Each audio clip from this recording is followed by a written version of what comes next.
SpongeBob SquarePants is one of the most popular cartoons ever made. It has been going strong for over 20 years and has cultivated a massive community of fans, myself included. And with a strong following like that, it has also generated a wide variety of fan theories. Like, a lot of fan theories. Today, we'll be breaking down these theories and ranking them by plausibility, from the BS and full of holes, to the possible, to the probably and absolute truth bombs. I'm Kifinosi with Wicked Binge, and this is SpongeBob SquarePants fan theories. BS to truth bombs. First up, let's get the theories out of the way that have been debunked. These theories either have so many holes that they can't possibly be true because they lack evidence, or have been confirmed false by creators. These theories are BS. The World War II theory. Right off the bat, we're starting with a bizarre one. This theory suggests that the entire show is a metaphor for World War II. Squidward is Hitler, a hate-filled artist who wants to get rid of his neighbors. SpongeBob represents the Jewish people, and Patrick represents the innocent German citizens caught up in the war. Meanwhile, Sandy represents America, and Mr. Krabs represents the rest of Europe, looking down on Hitler's actions. This theory does sound interesting on the surface, but it doesn't really hold up once you take a deeper look at it. For starters, even though Sandy is from America, she's never at odds with Squidward. But more damningly, there are many examples in the show, like the April Fool's episode, Squidville, or even the third movie, where Squidward shows that he actually cares for the titular sponge, even considering him to be a friend. It's enough to shoot down the theory. And it isn't even a complete theory, just a needlessly dark metaphor if we're being honest. Every character is addicted to a different drug. Part of the appeal that SpongeBob SquarePants has as a show is that each character has their own distinct personality. Fans, however, have noticed some patterns with each character. SpongeBob is always hyperactive, Squidward is always sad or angry, Patrick is always aloof, and so on. With every character having generally one distinct characteristic defining them, characterizing fans have tried to explain their eccentricities. One popular theory suggests that every character is addicted to a different drug. According to the theory, SpongeBob's hyperactiveness and vivid imagination are attributed to a shroom addiction, Mrs. Puff's paranoia about SpongeBob, as well as Mr. Krabs' irritable obsessive nature when it comes to money, and his formula are attributed to cocaine addictions. Squidward's depressive tendencies and lack of energy are attributed to heroin abuse. Lastly, Patrick's aloof attitude is attributed to marijuana usage. Our problem with this particular theory is that it treats the characters as one-dimensional, acting as if the one characteristic they link to each drug is all that these characters have. But there are instances where the characters break out of their usual norm, with Squidward being happy, like in Band Geeks, Squidville, Snowball Effect. Mr. Krabs is also seen being generous, like in Christmas Who, and SpongeBob being tired or passive, like in Pre-Hibernation Week and SpongeBob You're Fired. Meanwhile, Mrs. Puff seems to be relaxed whenever she has a chance to be away from SpongeBob and his dangerous driving. The Bikini Atoll theory. The show's most popular fan theory attempts to explain why the Bikini Bottomites are so uniquely different from regular fish. This theory connects to the real-life Bikini Atoll tests. Bikini Atoll is an island where the US government ran some nuclear bomb testings during the Cold War. This theory suggests that Bikini Bottom takes its name after Bikini Atoll and is located under the test site. Therefore, it suggests that the characters are mutated fish created by the radiation caused by those tests. This theory seems very plausible, and it is widely treated as a gospel fact by the SpongeBob fandom. However, once you look a little deeper, it quickly becomes apparent that it simply cannot be true. In the episodes SB129 and UGH, we see prehistoric versions of Bikini Bottom existed, and even though the fish in those versions are less evolved than their modern counterparts, they are definitely more evolved than regular fish. Furthermore, in the episode Pest of the West, we see that evolved fish, like those in the show, existed in the 1800s, way before the tests ever happened. Some fans have tried to reason that the evolutionary timeline in Bikini Bottom doesn't have to be the same as the one in the real world. They claim the theory can still work even with these episodes shown. This can't cut it either though, because SpongeBob gets his driver's license in the episode No Free Rides, and we see that his date of birth is 1986. This means that the SpongeBob timeline is the same as our own, and therefore the Bikini Atoll theory is false. Moving on from the BS, we will have some theories that still have a lot of problems. Not enough to say that they are completely debunked, But still, these theories are full of holes. The two Neptunes. One of the biggest questions that has been causing SpongeBob fans head scratches for years is, why is the Neptune from the SpongeBob SquarePants movie different from the show's Neptune? YouTuber Alex Bale has attempted to answer this question with a rather unique theory. He suggests that the movie never actually happens in the canon. This theory is based on the episode Lost and Found, in which we see some items from the movie, like Neptune's crown, sitting in the Krusty Krab's Lost and Found area. He proposes that the SpongeBob movie is an actual movie made in the SpongeBob universe, and the movie Neptune is just an actor. So is the first SpongeBob movie simply a movie within the show's universe? Unfortunately, as tempting as it is to accept this as the solution to this confusion, we have to say no. For starters, the SpongeBob movie is the best possible finale the show could have, and to suggest that all the development the characters go through was never real, it just makes the whole show worse in hindsight. But more importantly, there's a real-life explanation for the difference in Neptunes. You see, when the movie was made, there was a copyright firewall between Nickelodeon and Paramount. As a result, the movie couldn't use elements from the show and vice versa. This is why the movie had to make a different version of Neptune, and why the show couldn't use Mindy when Neptune and his family appeared in a later season. The death theory.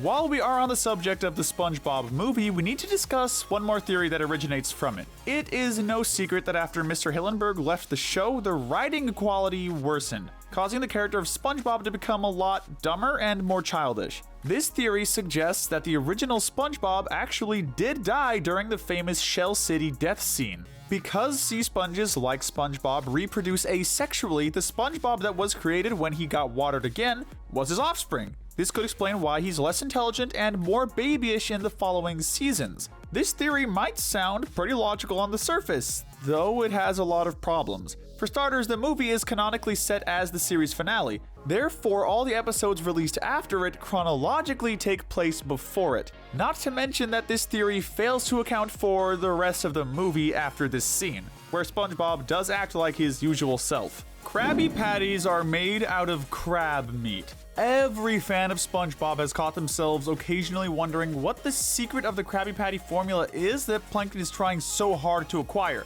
One of the most popular fan theories suggests that Mr. Krabs' deeply protected secret involves cannibalism. We never do see any crabs outside of him and his family in Bikini Bottom, after all. This theory also points out that the Krusty Krab is modeled like a crab trap as evidence. But the most important clue that made this theory stand the test of time is in the episode Midlife Crustacean. There, Mr. Krabs tastes a Krabby Patty and says, "So that's what I taste like." So that's what I taste like. There are undoubtedly a lot of clues that make it seem like Eugene really does use other crabs to make his famous burgers. However, like with the previous theories, they don't really hold up once you examine them more carefully. While it's true that we don't see many crabs in the show, the same could be said about the species of most of the main characters. This is likely done to keep them unique in the mind of the audience, not as an intentional clue for the formula. Moreover, the Krusty Krab is modeled as a lobster trap, not a crab trap like the theory suggests. And finally, in the episode Midlife Crustacean, Mr. Krabs' reaction is a result of a female fish comparing him to an old, dry Krabby Patty. He isn't literally talking about the taste. But don't be disappointed just yet, because we have a much better theory about the formula coming up down the line. SpongeBob and Squidward's houses came from a tiki bar. Of all the buildings in Bikini Bottom, Squidward's and SpongeBob's houses are easily the weirdest ones. We definitely wouldn't expect to find a pineapple and a tiki head at the bottom of the sea. Redditor Brains a Gramophone attempted to explain their existence with a very creative theory. According to the Redditor, you can commonly find these items in tiki-themed cocktail bars that are often parts of cruise ships. They suggest that one such ship sunk into Bikini Bottom, which might lead to the houses ending up there for SpongeBob and Squidward to inhabit. This is a very well thought out and interesting theory. Unfortunately, the show itself contradicts it. In the episode Truth or Square, we see the true explanation for how the pineapple ended up under the sea. And it was an artist dropping the pineapple from his boat, causing it to sink to the bottom of the ocean. One could still argue that this theory can work for Squidward's house alone, but then they would also need to explain the other tiki heads / Easter Island heads in Squidville. How many cruise ships could have sunk at the same part of the sea? SpongeBob and Patrick rewrite time. Throughout the show, we get a lot of conflicting information about the Krabby Patty formula. The two most important instances are in the Season 4 episode Enemy-in-Law, where Mr. Krabs says it's an old family recipe, and in Friend or Foe, where he says that he discovered it by accident. Redditor SLG Hammer suggests that the reason for this inconsistency lies in the episode Dunces and Dragons. In that episode, SpongeBob and Patrick find themselves in a medieval version of Bikini Bottom, ruled by an Emperor Krabs, which is constantly in danger because of a giant jellyfish dragon terrorizing it. At the end of the episode, SpongeBob saves the day by teaching Mr. Krabs' medieval counterpart how to make KRABBY patties to feed the beast. This theory suggests that originally the story of Friend or Foe was the true one. However, SpongeBob and Patrick changed the timeline after this episode, changing the formula into a family recipe passed down for generations. Now, the problem with this theory is that there's no proof that the events of Dunces and Dragons actually happened outside of a one-off gag. The existence of a medieval version of Sandy proves that it's very likely to just be a dream, since Sandy's ancestors shouldn't logically be in the ocean. Additionally, Old Man Jenkins' death, the catalyst for the formula's creation in Friend or Foe, is contradicted in a later episode where he's shown to be very much alive. This suggests that both stories are just covers that Mr. Krabs made up to hide the true secret behind his precious formula. With all that being said, we're now into the middle category, where we may stumble onto some truths. Maybe. These theories are possible. Skin theory. You've probably heard of this one already since it gained huge amounts of popularity in the last couple of years, but the skin theory is the collection of numerous repeated instances within the show's first 4 seasons where the characters are seen ripping off their skin or putting on costumes of other fish. Doug Woollever, the creator of this theory, suggests that this repetitious gag is actually a deliberate choice made by Steven Hillenburg as a metatextual layer of the show. It implies that the characters aren't really fish, but rather humans pretending to be underwater sea dwellers. This idea is undoubtedly intriguing, but the clues are vague and broad. Doug Woollever also never clarified if this is an actual theory or a satire of fan conspiracies. We don't feel it should be anywhere above the middle of our list. Mr. Krabs has an obsessive love disorder.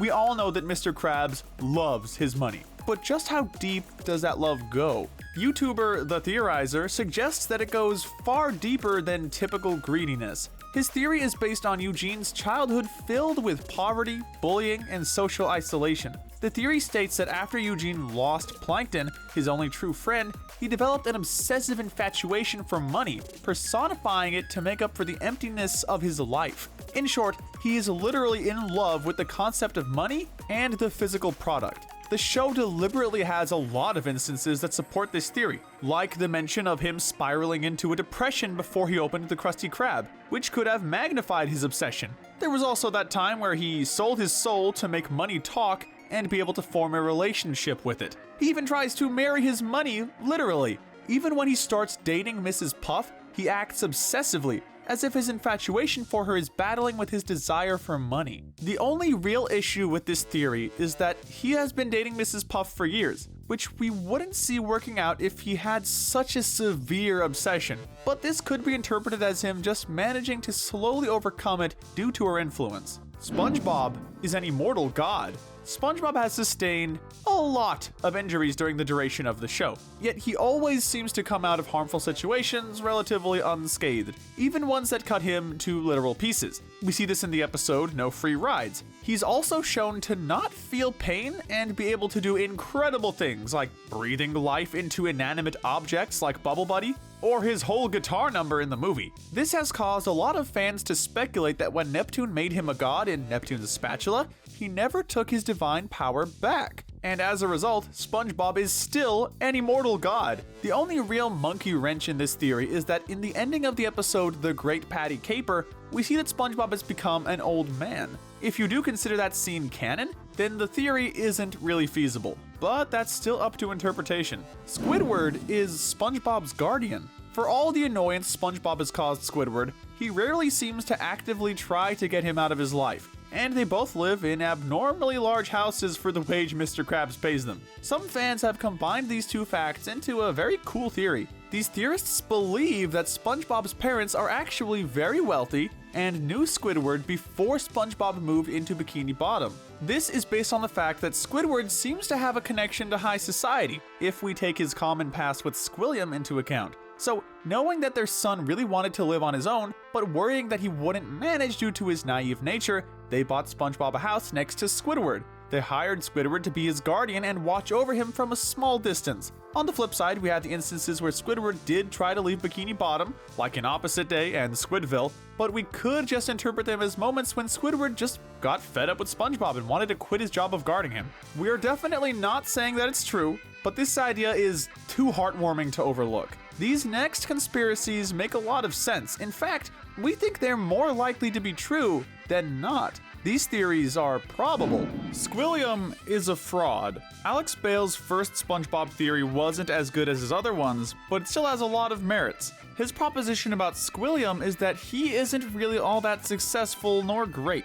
He's just using his wealth to pay people and create circumstances to make himself appear successful and great, just to make Squidward jealous. Alex also suggests that the motive might be that they had been dating in college. Squidward broke his heart, making SQUILLIAM dedicate his life to taking revenge. There are definitely some solid arguments there, like SQUILLIAM obviously setting up the events of band geeks, hoping that Squidward wouldn't manage to create his own band and get embarrassed in public. There's also the entire episode where Squidward teaches at a music school as SQUILLIAM, feeling like an elaborate setup. At the same time though, some of his evidence was based on background fish being used in different roles, something very common in SpongeBob that has no ulterior purpose. Additionally, while Squidward and SQUILLIAM being ex-lovers is a very reasonable and fascinating idea, there isn't enough hard evidence presented to consider it factual. Overall, a solid theory, but not one we can call outright proven. The global warming theory. This theory is basically a metaphor, like the drug theory.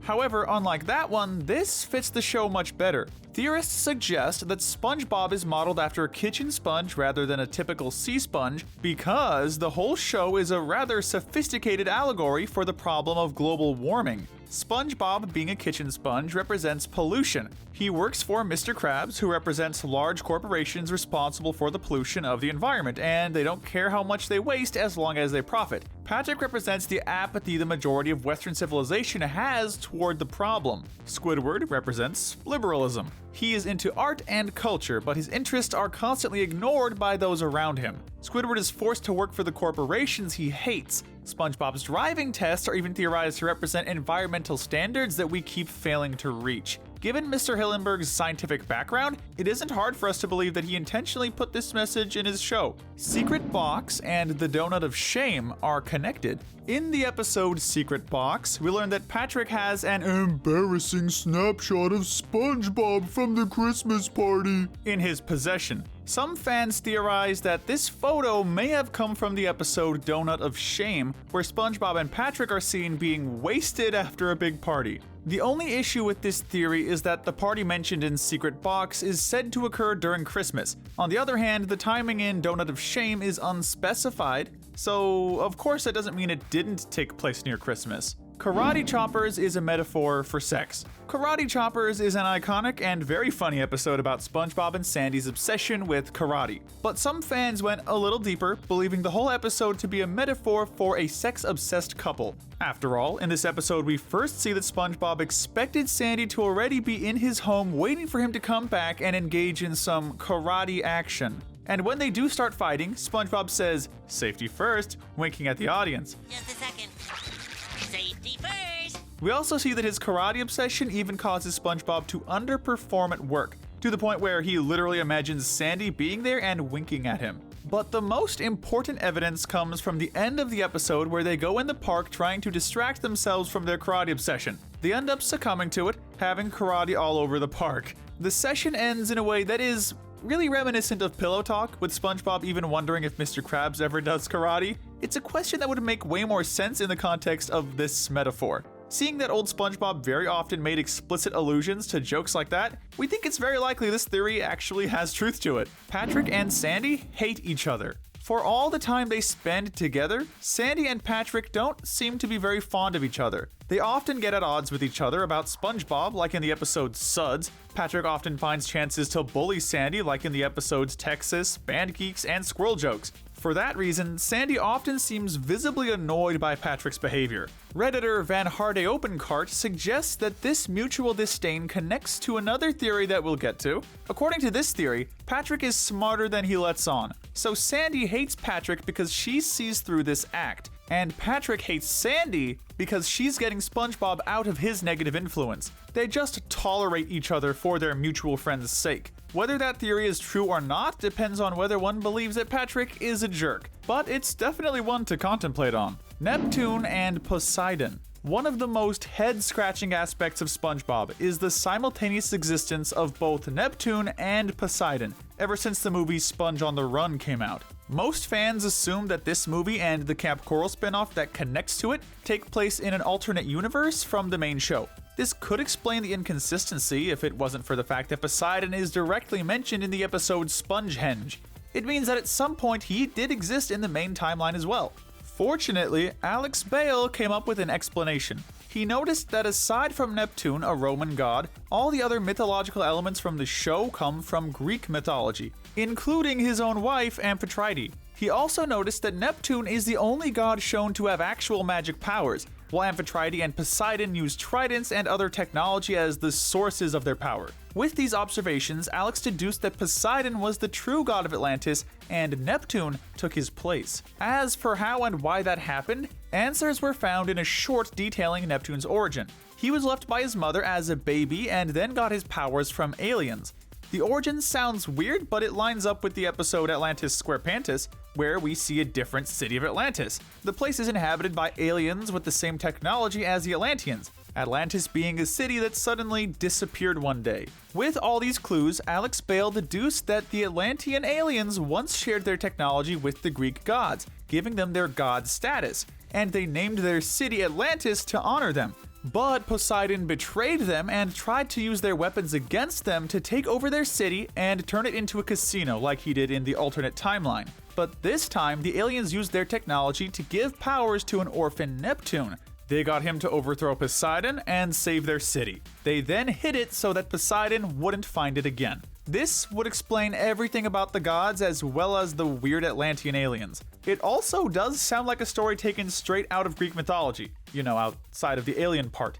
Given the complications with the third movie's creation and the debate of whether or not it had Mr. Hillenburg's blessing, we can't definitely say it is a truth bomb. Finally, we've reached the truth. Confirmed truth. People have blown the whistle on these theories with such compelling evidence that they must be true, or a creator confirmed them. These theories are the truth bombs, and there are a lot of truth bombs in the realm of SpongeBob fan theories. The 7 deadly sins. This theory is one of the few that the creators have actually confirmed. Each of the show's 7 major characters is written to represent one of the 7 deadly sins.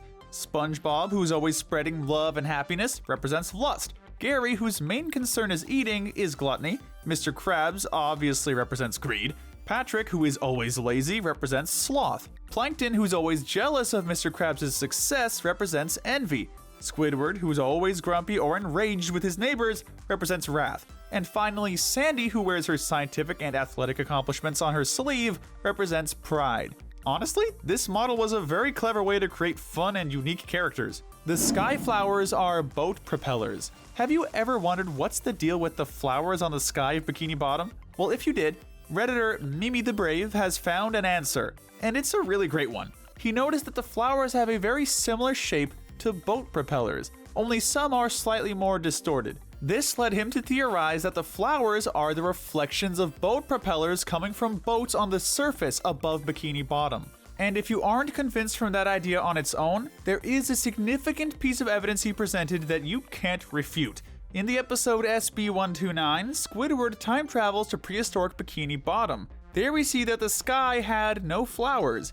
The only logical explanation for that is that boats didn't yet exist at the time, and therefore their reflections didn't either. The ultimate prankster. In the episode Pranks-A-Lot, SpongeBob and Patrick become invisible and use that opportunity to act as ghosts and prank the entire town. That is, until Mr. Krabs manages to get the better of them and out-prank them. Redditor Milky White 22 suggests, though, that this was part of a larger prank, and that Frank, the prank store owner, truly was the ultimate prankster. For starters, Frank sells the invisible spray to SpongeBob for only $1, a price that seems incredibly strange for an item he claims to be exceptionally rare. He also claims that it stains clothes, which sounds impossible for a spray that is shown to make them invisible and fully water-soluble.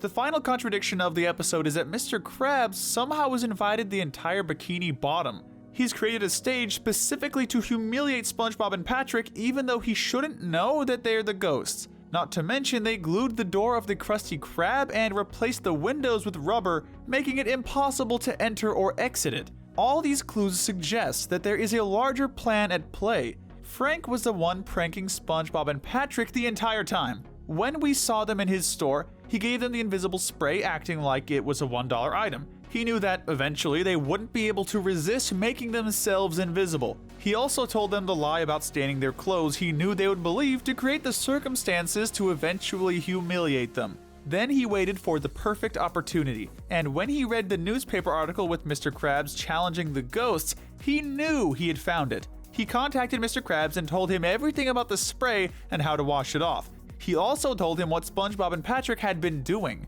He also advised him to act like they managed to scare him and invite everyone to the Krusty Krab, organizing a secret show. KRABS followed his instructions and SpongeBob and Patrick were pranked. Frank managed to prank not only the two friends, but also the entirety of Bikini Bottom using them as proxies. He didn't even have to move a finger. Remember, you don't have to get it. The prank is for the enjoyment of the prankster. How the Goo Lagoon works. The Goo Lagoon has always puzzled fans. How can there be a lake underwater? This one was actually recently explained on the official SpongeBob channel in their Bikini Bottom Mysteries series. The Goo Lagoon is actually the result of a real-life phenomenon, where a big concentration of solidity can create separate bodies of water with higher densities within the ocean. So Goo Lagoon is just denser than the water it's in. Patrick has multiple personality disorder. As we've mentioned before, there are many theories about Patrick's often changing intelligence, the most famous of which suggests that Patrick is a sadistic sociopath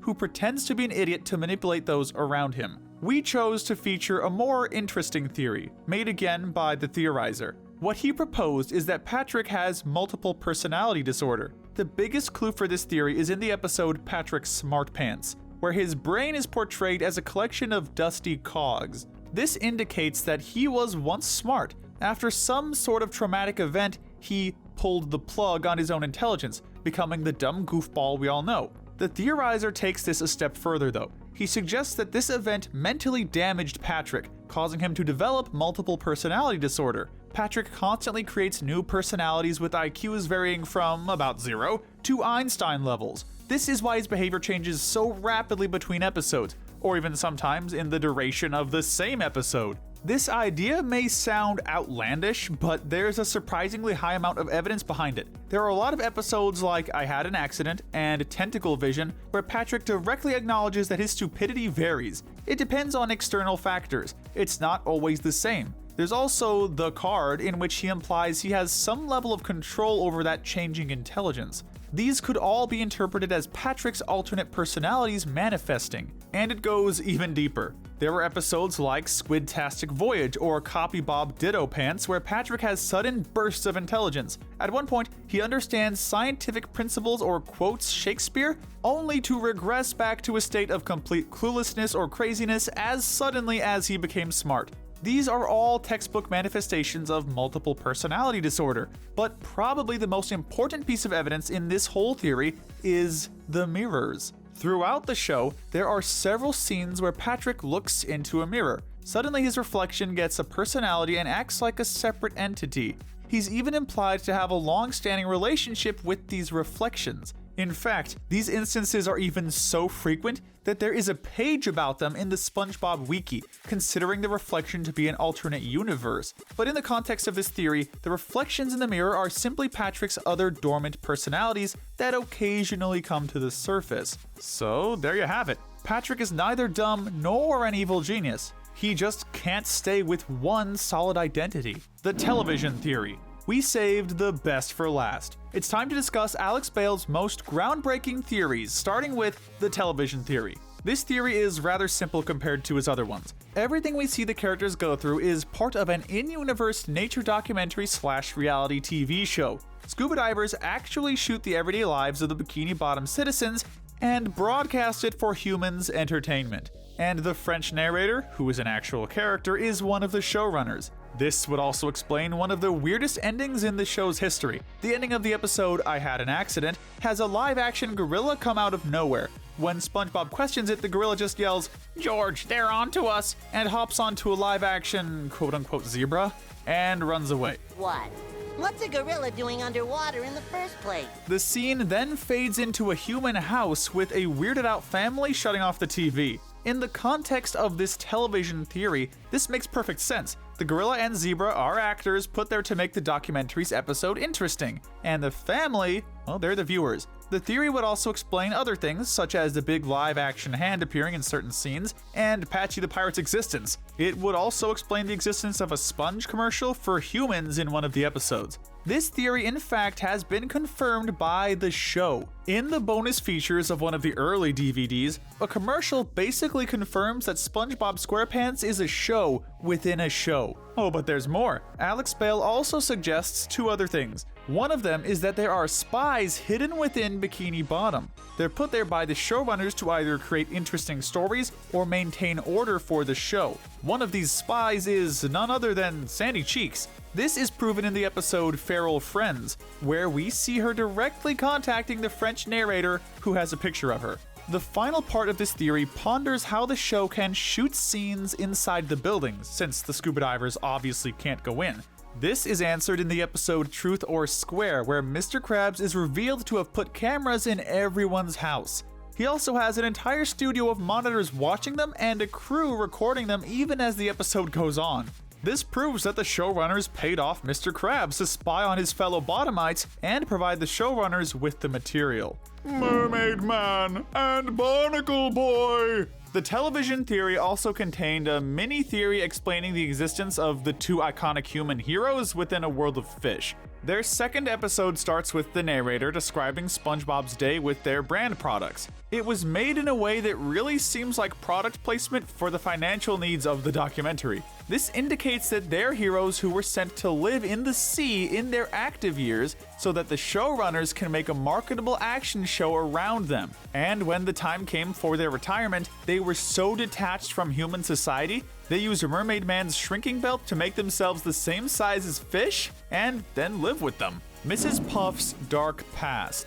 Mrs. Puff is one of the most mysterious characters in the show. Multiple allusions have been made to her having a dark and criminal past. She even went insane at some point in her life. But the most important moment is in the episode No Free Rides. She realizes the ramifications of giving SpongeBob a fake driver's license. She goes on to say that she'll have to start over in a new city and open a new boarding school with a new name. She then pauses, whispering, "No, not again." I'll have to move to a new city, start a new boarding school with a new name. This scene has spawned countless theories trying to explain what exactly her dark past was, but good ol' Alex Bale has by far the most detailed explanation. And there's even indirect confirmation for his theory from the show itself.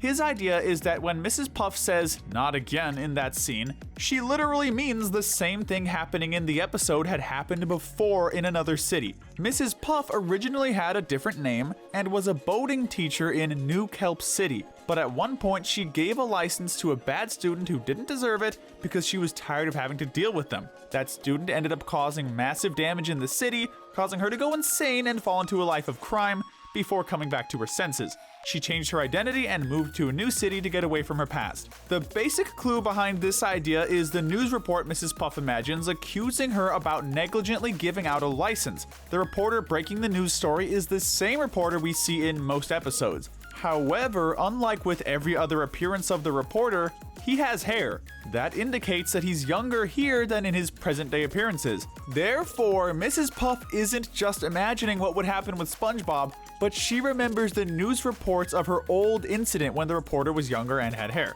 But this isn't just a simple assumption. The show actually confirms half of the theory. In the episode Lighthouse Louie, SpongeBob cleans up Mrs. Puff's lighthouse. Among her things, there are a lot of cool Easter eggs. one of which is a New Kelp Post newspaper with the title Deranged Boating Teacher Making Getaway, and a subtitle that she used balloon animals to distract authorities. This is exactly what Mrs. Puff did when she tried to steal SpongeBob's boat in No Free Rides. But more importantly, the photo of the newspaper is the same photo in the news report we discussed before. Finally, in the storyboard of that newspaper, we learn that her original name was Bobby Blowfish. This one clue basically confirms everything Alex Bale theorized about her past. But there is a second part to that theory, the why. Why does she still teach SpongeBob since he puts a strain on her sanity once again and causes her to be stuck in the same place she was in the past? In many episodes, it seems there are vague consequences that will happen to Puff if she ever refuses to teach SpongeBob. The most common assumption is that teaching him until he passes is part of her parole deal. She goes back to prison if she refuses. In a later episode, that parole is also mentioned to explain why she can't leave Bikini Bottom. But how could it be enforced on her? Well, Alex proposes it all has to do with the prison warden. His design is rather unique compared to other fish. In fact, outside of the prison, we've only seen him twice. Once acting as a lawyer who almost caused Mr. Krabs, Puff's boyfriend, to lose his restaurant to Plankton, and there's also another time in New Kelp City. But the most important clue tying him to Mrs. Puff is in her own house. There are quite a few paintings in her house, mostly of her pet snail, or other characters, but there's one picture of a fish we've never seen. A fish that looks suspiciously similar to the prison's warden. The same warden that inexplicably hired SpongeBob as a boating teacher for the prison when she was in. The last piece of the theory is that the fish depicted in her house is the warden's brother, and he's also a victim of her old student, the one she negligently put on the road. After he died, his brother tracked her down and became the warden of the Bikini Bottom prison. He used his power to trap her into an endless loop of being forced to teach SpongeBob and relive her past as revenge. This endless loop is reflected in the infinite loop painting that appears next to her door in the episode No Free Rides. The same painting one of the SpongeBob storyboard artists called the greatest mystery of the entire show. We think all the evidence is more than enough to consider this theory proven. The evolution theory. Alex Bale's fourth theory is his best one. In one theory, he explains where the Bikini Bottomites came from and what happened to Pearl's mother. He even uncovers the secret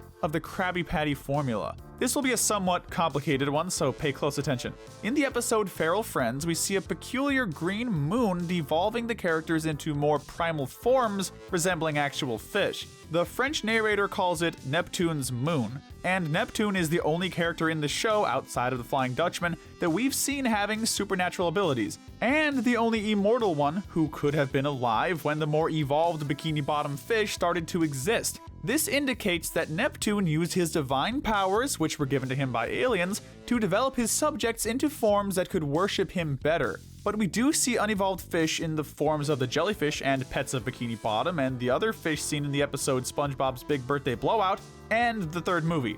This indicates that Neptune didn't evolve all of the ocean fish, rather only a selection of them. But there are also other, darker implications. In the episode Krusty Krab training video, it's mentioned that Mr. Krabs took part in a war before opening his restaurant. A war that put him in a deep depression and was never mentioned in another episode before nor ever since. Looking at the Navy memorabilia in Mr. Krabs' house, we can find proof that this war was actually an evolutionary war for territory between the evolved and the primitive fish. Among his stuff, we see a harpoon and 2 photos of a boat, presumably the one in which Mr. Krabs was serving. He also fought against a giant whale resembling Primal Pearl from Feral Friends. This not only confirms that such a war took place, but also gives a very dark answer to the everlasting question of how can a crab have a whale as a daughter?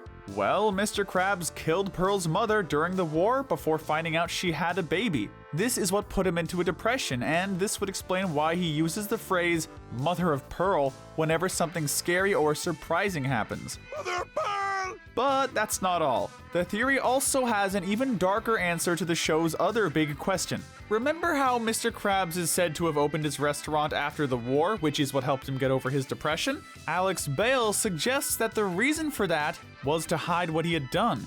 Mr. Krabs is using the dead carcass of Pearl's mother to make Krabby Patties. This theory has more evidence behind it than all the other explanations about the formula. Firstly, it's directly hinted at in the episode Sleepy Time, where Mr. Krabs' dream is fishing for a huge dollar he calls the Moby Dollar. It's a name that directly alludes to Moby Dick, a story about hunting a whale. It's a whale that Krabs' subconscious now sees as just a big money source. But more importantly, that theory explains why Mr. Krabs is so paranoid over the formula, and why he tells so many different, obviously fake stories about it. There is a reason why Plankton believes that just by getting it, he can drive Mr. Krabs out of business. What Mr. Krabs fears isn't losing the formula itself, but the revelation of the secret behind it. And Plankton, who knows Krabs as well as he does, probably suspected this when he saw him return from the war with a whale daughter. Plankton knows that if he can prove it, this could easily drive Krabs out of business for good.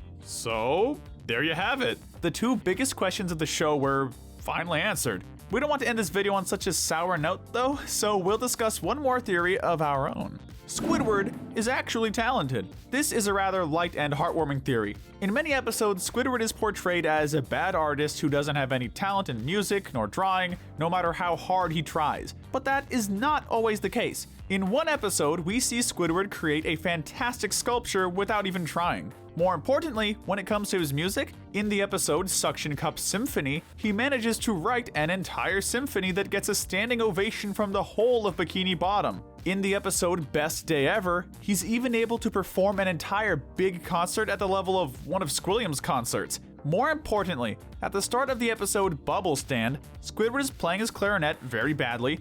Still, after he manages to create a huge bubble and SpongeBob and Patrick cheer him on, he returns to his house and plays brilliantly. We think that Squidward was never really untalented and bad at music. He's actually very good, but he's usually held back because of his performance anxiety and low self-esteem. When he's calm and happy, he shows himself to be a great musician and artist. But what do you think about these theories? Which one do you consider to be the biggest truth bomb? Let us know in the comments below. And if you need more SpongeBob in your life, like I do, make sure to check out our SpongeBob characters Good to Evil video and our SpongeBob playlist. But most importantly, stay wicked.